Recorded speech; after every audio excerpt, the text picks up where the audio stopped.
start going back, when you grew up, you were born in a small town in Austria, you had a lot in common with the Brazilian people, in spite of being, in spite of opportunities and not thinking that you could make it big. So when you were a kid, what made you dream big and aim high for your goals? And why did you choose bodybuilding in a town that practically didn't exist bodybuilding? I was always very restless when I was a kid. I always wanted to do sports. I always wanted to compete. I always wanted to be the best. And it was just a matter of time for me to go and try different sports to find exactly the thing that I was so talented in. You know, I went from soccer to skiing and running, track and field, and shot put, and javelin throwing, and boxing, and everything you can think of. But the first time when I went into a gym and worked up with weight, my body responded very quickly.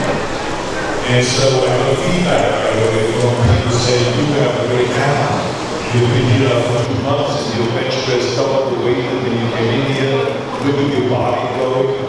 I think that you should become a weightlifter. And so I was in a weightlifting club that was competing every weekend and in weightlifting.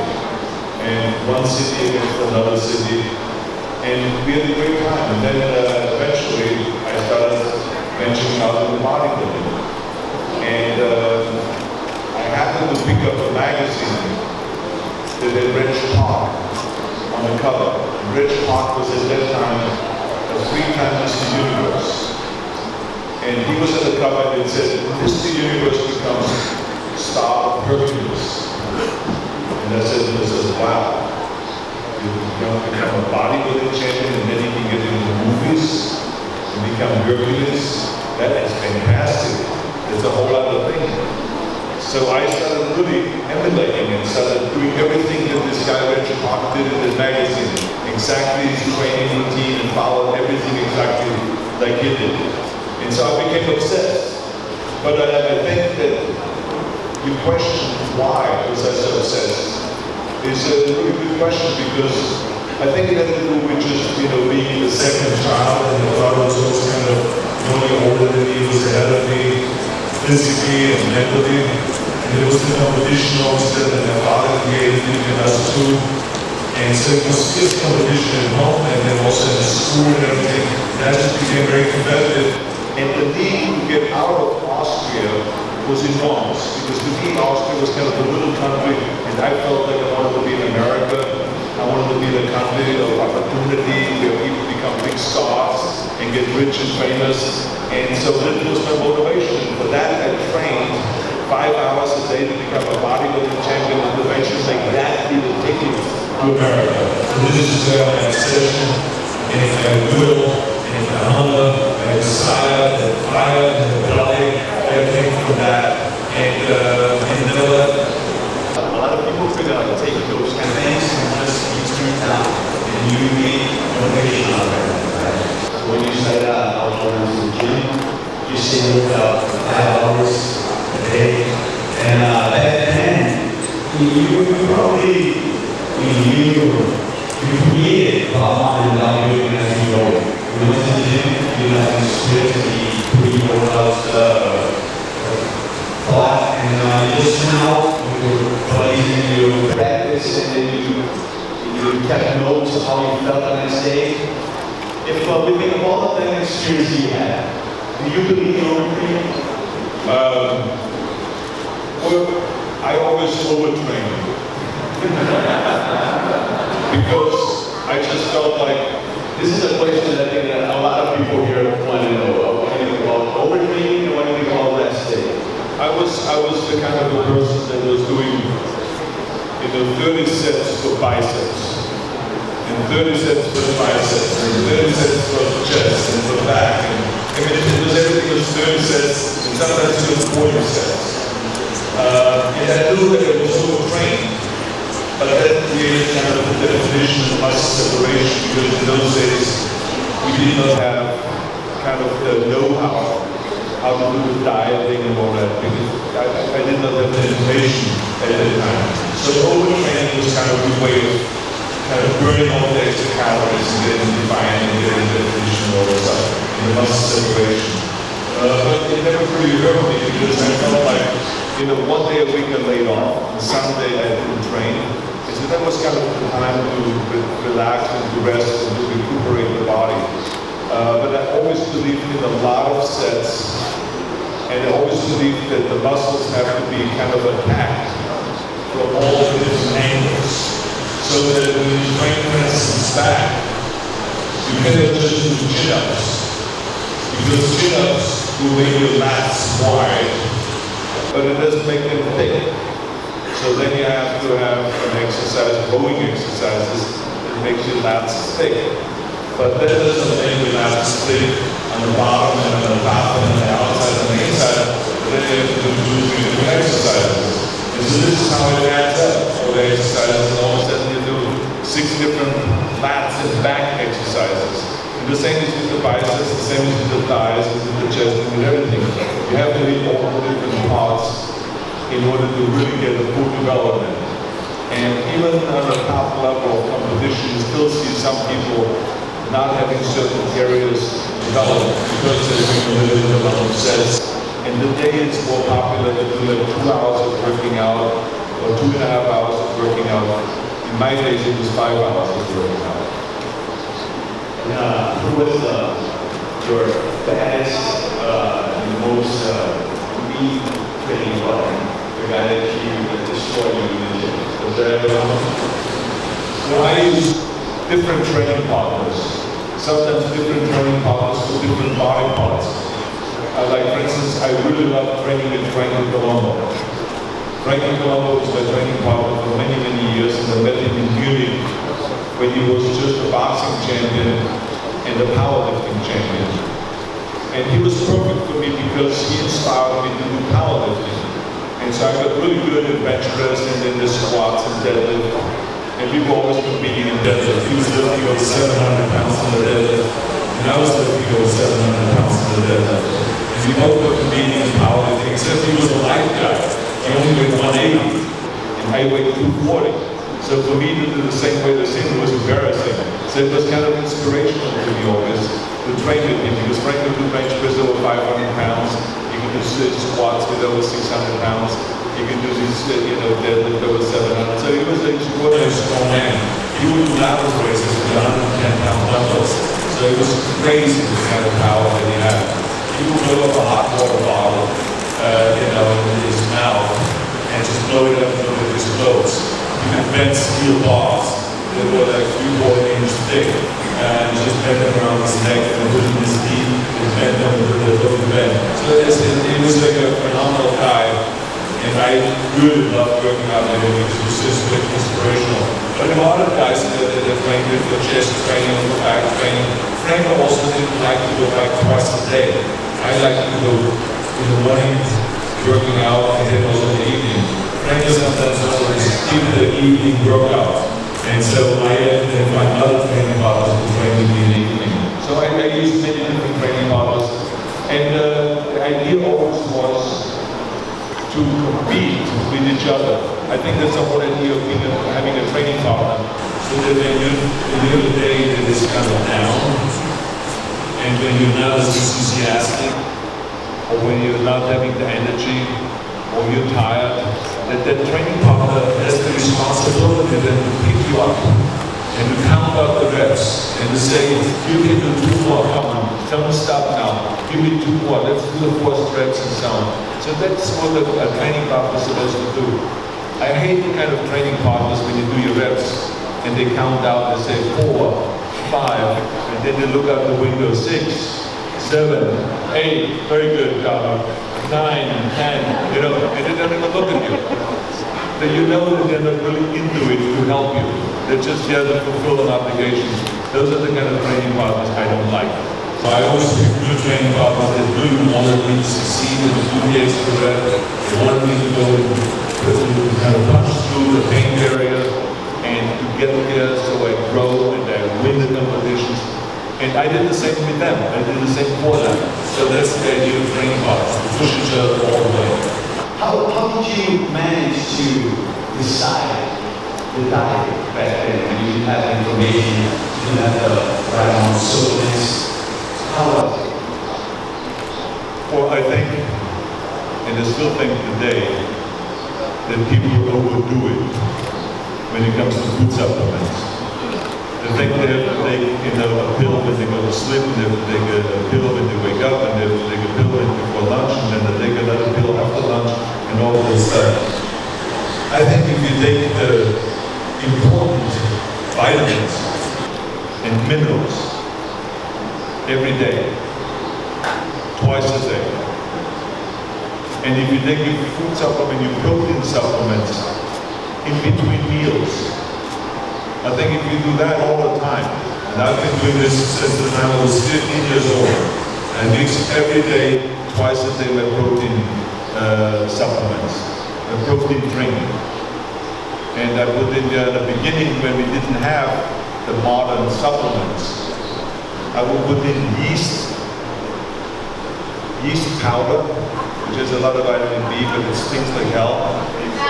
And I put in skim milk powder, and I put in eggs and honey, and it really made me gain a lot of weight. But it was not the best of the best proteins, but that's all I had. Now, of course, we have better protein, just white proteins, and we have fish protein, we have meat protein, we have milk and egg protein, we have all the different kind of proteins. So you basically choose what you want to have and what you're into. So right now, this guy who else Muscle Farm, he came out with a whole line of food supplements, and I'm not trying to hype that. You can decide whatever protein you take, but I mean, we are very proud of our food supplements, and there's other great food supplements out there that are being sold on the market. But the bottom line is, I just believe that if you really train hard, and if you want to gain weight, specifically muscle weight, then we don't get enough protein with our regular meals. And I always had a problem with eating. I never was a big eater. If I had an 8-ounce steak, to me that was enough. So some people can eat 14-ounce or 16-ounce steak and stuff like really big steaks.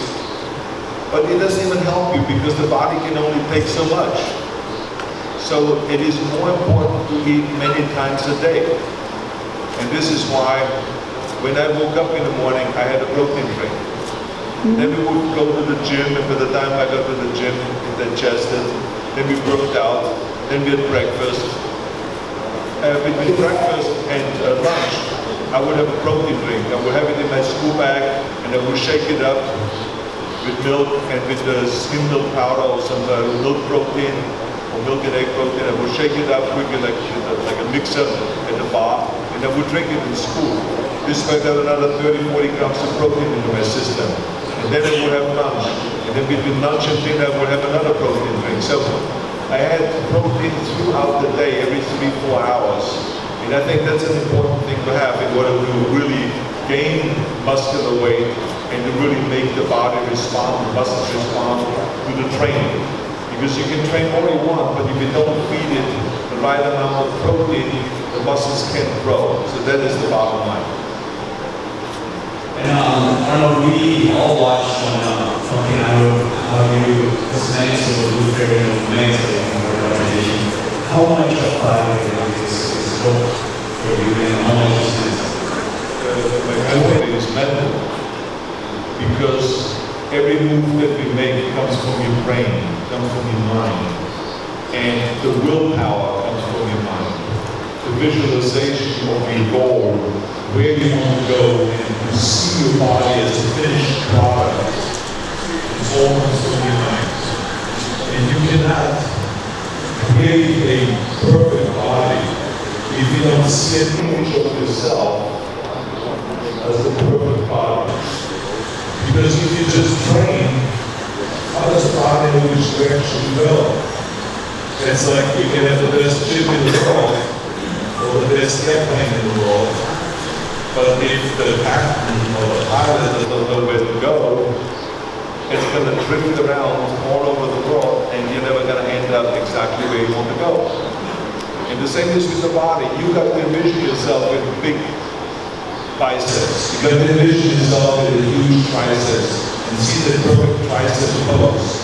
You've got to see yourself with that huge lat spread with this wide lats that looks like a curtain is being closed.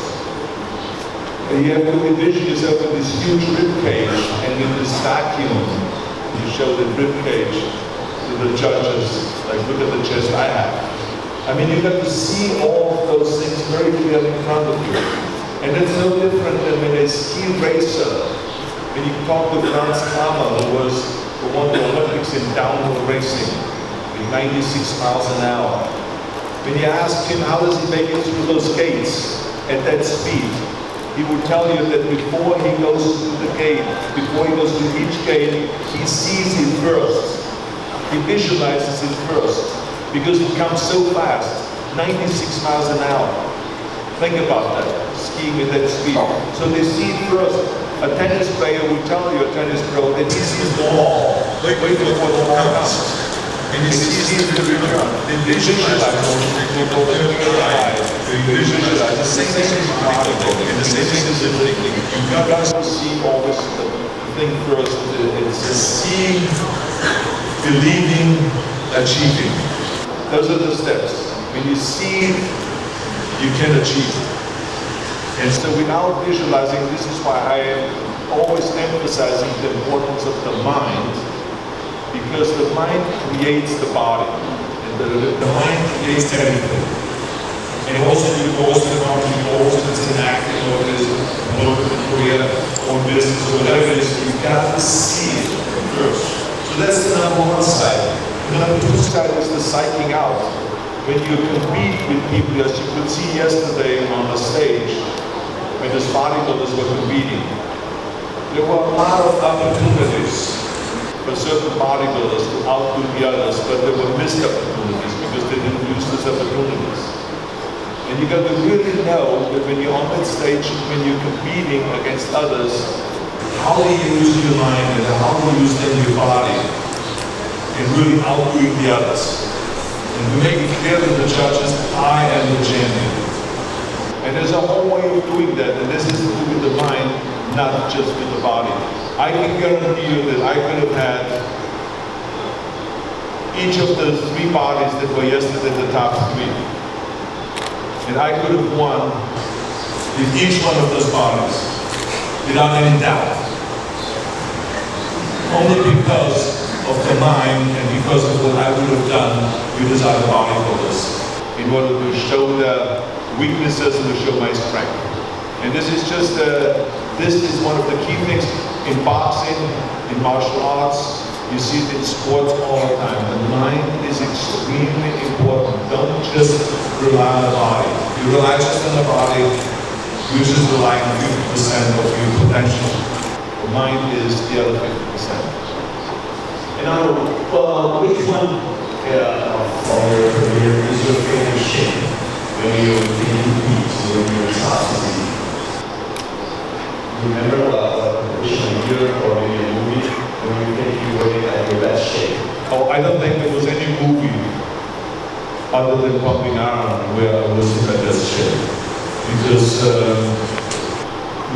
for a movie you don't get into the top competitive shape. Like for instance in Conan the Barbarian, I was competing exactly. Absolutely right. In 1980 I was competing in Mr. Olympia.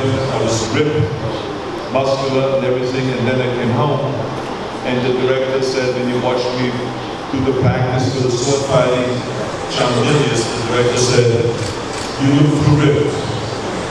That's not the way I envision Conan. I want you to be massive and strong looking, but it should look more natural rather than trained. So I had to kind of change the body, and with the training that we did in order to change slowly within 2 months anyway, because 2 months later we were filming in Spain, and it was a softer look, but that's what he wanted. He wanted a massive but softer look and not as ripped. And a lot of times when you do, when people do Hercules movies and so, they would tell you that the screen puts on weight and you should actually drop down on the weight. Reg Park went through that when he did the Hercules movies. He used to weigh like 235, 240 pounds. They made him come down to 225. Steve Reeves used to weigh 228. They made him come down to 215. So it happens a lot of times because it then looks more appealing than looking overly oversized. So the people should not walk away. Just remember your size of the body and moving. And you should remember that was a great part that this guy played. Plus, he has a really good body. You know, they kind of like a double whammy rather than just because of the body. So I think in my best shape when it comes to actually competing was probably in 1974 when I competed against Luke Ferrigno in New York. And then the following year, I never could get that body weight back because I was doing the movie Stay Hungry. And for that movie, Bob Rafus, the director, made me lose from 245 pounds down to 210 pounds in order to accept me in the movie because he said I was too big compared to Sally Fields, the actors. So I went and lost all this weight and did the movie with 210 pounds. And then I had to gain that weight back within 3.5, 4 months after the movie was over, the comedian and Mr. Olympia. So I never got that body weight back. I think I got back on, I went up to around 234 pounds, but not anymore than 244 that I weighed the year before. Now, you're going to be remembered forever for bodybuilding and for everything else, but all bodybuilders throughout humanity are always going to remember you as an athlete. But I want to know who won not to be forgotten in bodybuilding. Oh, actually, well, I'm sure that no one will ever forget Joe Weider, or his brother Ben Weider, because Joe Weider really through his magazines promoted the sport of bodybuilding since the late 30s. And Ben Weider promoted bodybuilding through the federations, the IFBB, for all these decades. So both of them were very historic people, but there were many others. I think, people like Charles Atlas, who did those ads, kicking sand in your face, on a beach, those kind of things, the before and after shots and all that. They were very important to promote bodybuilding. Or Chuck LaLanne, who did the first television show on exercising, and then worldwide with that. So there were a lot of people like this, but also a lot of the bodybuilding champions like Mr. Olympias. I mean, there's some wonderful Mr. Olympias that you have, from Dean Young, Gary Scott, and all those guys, Darren Yates. I mean, they really were great bodybuilders, and they did a great job in promoting the sport of bodybuilding. The most important thing when you're a champion is that you use your title and that you use your fame for something good. Never ever think that this is the end when you win a championship, that this is what it's all about. It got you to become a champion, it got you to that stage because a lot of people helped you. Now is the time to help others. This is why it's so important that we reach out and that we inspire our young people and inspire people in general to go out and exercise every day.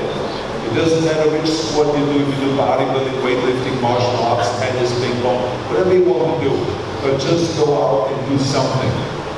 My father always said to me every day, be useful. I don't care what you do, but be useful. And so you have to ask yourself the question all the time, are you useful? Are you really doing something for your family, for your friends? Are you doing something for your community? What are you doing for your state, for your city, or for your country? It doesn't matter where you're from. We have the responsibility to reach out and to do something. So since you're a bodybuilding champion, your responsibility is to promote bodybuilding, to promote health, food supplements, nutrition, and exercising. And this is what the Arnold Classic is all about. I'm not doing the Arnold Classic to make money. I have plenty of money. I was the highest paid actor. I got millions and millions of dollars in acting, and I don't have ever, I could never even spend my money. I need many, many lives to spend my money. But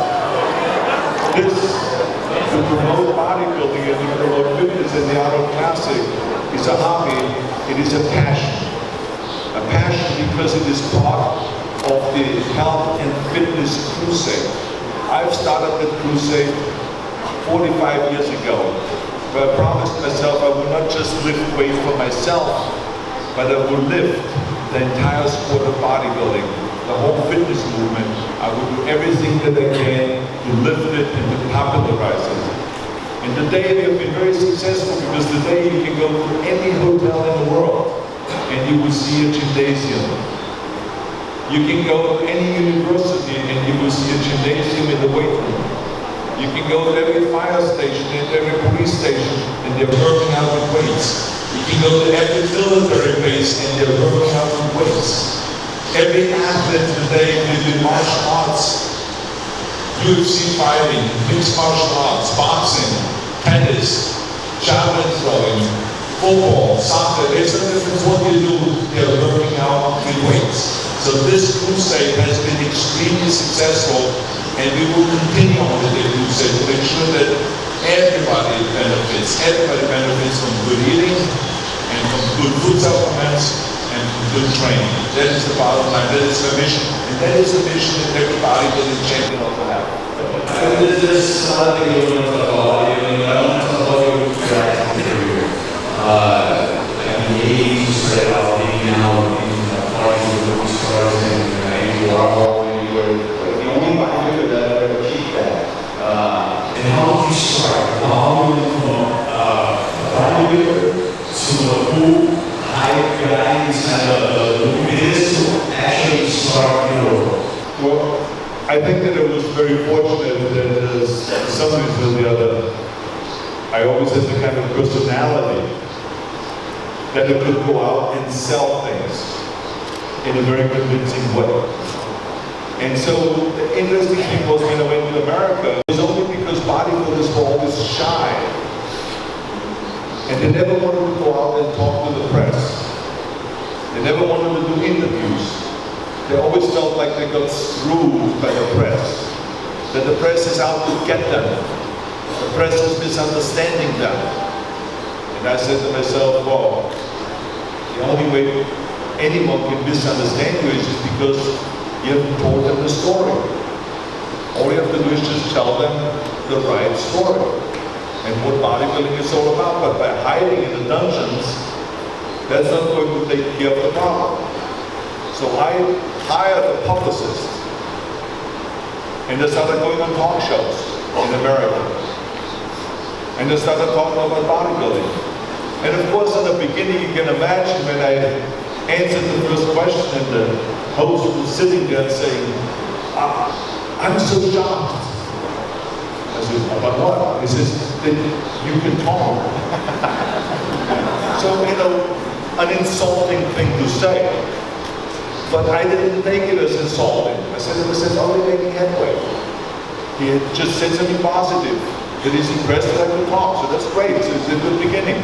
And so, by the time the talk show was over, he was saying, oh man, you just changed my mind. I mean, I love working out now with this. Ruff Griffin was the guy that was in the interview. He says, I'm going to start working out with weights. I'm all psyched out. I'm just video. This is such a fantastic idea. And I thought that you guys are all muscle bound and stupid and all this. But in fact, you're a very smart guy and you have a great personality, great talent and everything. And he gave me all those compliments. And from that point on, I got another talk show and then another talk show. And I did hundreds after hundreds of interviews about bodybuilding, what bodybuilding is, and eventually we got then the book done, Pumping Iron, which was a best-selling book. Then I did Arnold, The Education of a Bodybuilder, which was another book that was a bestseller. The first bodybuilding book that was a bestseller, New York Times bestseller. Then we did the movie Pumping Iron, and that was a bestseller, and it was a highly successful documentary that now after all these years, after 40 years, it's still being sold out there, and it's still being shown on television. So this is how things have turned around. So this is why, to me, it was important to hang out with Andy Warhol. Because Andy Warhol was a huge artist, and he happened to love bodybuilding of what I try to do. So he took me to the parties and he took a lot of pictures and he had me on the cover of his interview magazine. And I met all these high society people in New York that were very important. And then I hung out with Chuck Nicholson and with Warren Beatty, with Dustin Hoffman and with Al Pacino, and all those guys in the 70s. And the funny thing about it was that when I wanted to get into acting, Hollywood kind of looked at me and said, it would never happen. You would never be a leading man. Every agent that I went to, every studio executive said that. They said your body is too big. You have an accent, and nobody in America has an accent, you're a leading man. And then your name, Schwarzenegger, or whatever, no one would be able to pronounce. And then all of those things became a big asset rather than a liability. Because as soon as they did Conan the Barbarian, John Milius said, who was the director, he said, if we wouldn't have had Schwarzenegger, we would have had to build one. Yeah. That's the greatest compliment, right?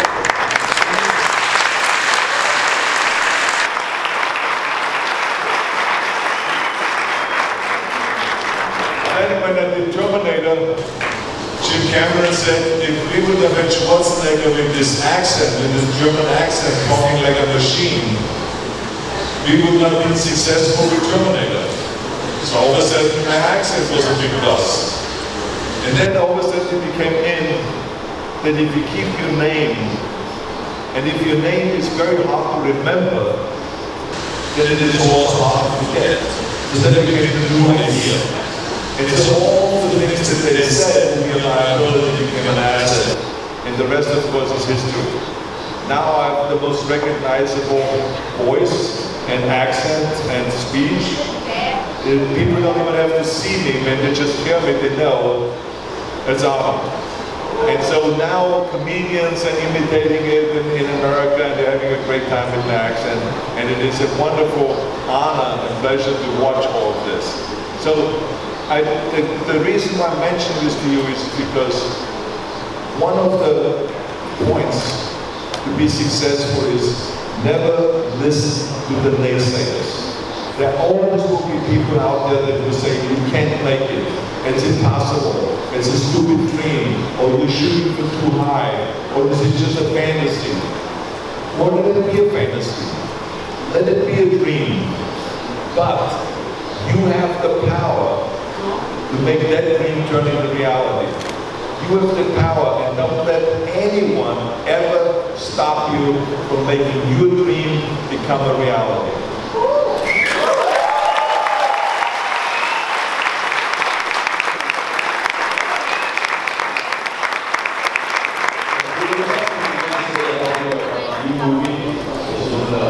Coolest scenes that you've ever made or that was a return there. You want to tell us a little about that? Well, I'm here for the Arnold Classic, but I'm also here staying an extra 2 days to promote Terminator. Terminator Genesis, which is coming out in Brazil, I think on July 2nd, and in the whole South America. And I'm right now on a world tour. We're going from here on Tuesday morning to Australia, and then from there back to America and promote it in America. And then we go from America to Europe, promote it for 10 days in Europe. Then we will come back to the United States. Then we will go to Asia and promote it in Asia and China and then Korea and in Japan. So I will be traveling all over the world for the next 5-6 weeks promoting the movie. How was it to shoot the scene with your younger self, with the old Terminator? Well, there's one scene in the movie which is a fun scene to shoot, which is where I'm fighting myself. So you see the Terminator from 1984 and the Terminator the way I look now, and the two Terminators meet up, and they have a massive battle. Because one is programmed to destroy and to help the machines, and the other one I'm programmed to help the human race. And so there's a total conflict there. and so therefore major battle. So that's a very entertaining battle. It was very entertaining for me to fight myself. And a lot of it was done through CGIs, through special effects and visual effects and stuff like that. And the movie, really, I just saw the movie a few days ago, and I'm really proud of the way the movie came out. I mean, I think it will be the best Terminator of all the Terminators. And what was the biggest surprise for me was when I watched it, which I did not see as much when I was filming it. But when I watched it on the end, the emotional power that the movie has. Not only does it have the power of the visual effects and the great action and the explosions and the fights and all those dramas, but I mean the emotional impact that the movie has. It really takes an extraordinary emotional roller coaster ride. So this will be the big surprise of the movie, besides just all the great visual effects and the size of the movie. So, Arnold, this is Bruno, he's the organizer of the event. He wants to present you with a medal, with the event's medal. Uma salva de palmas para Bruno. Uma salva de palmas para Arnold Schwarzenegger. I had too much bodybuilding questions that I wanted to get the answer. Thank you very much. Just want to say thank you very much for your patience to sit here all this time.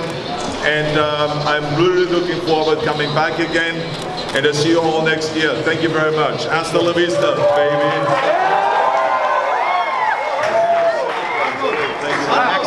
Backside. Arnold, ti amo, Arnold.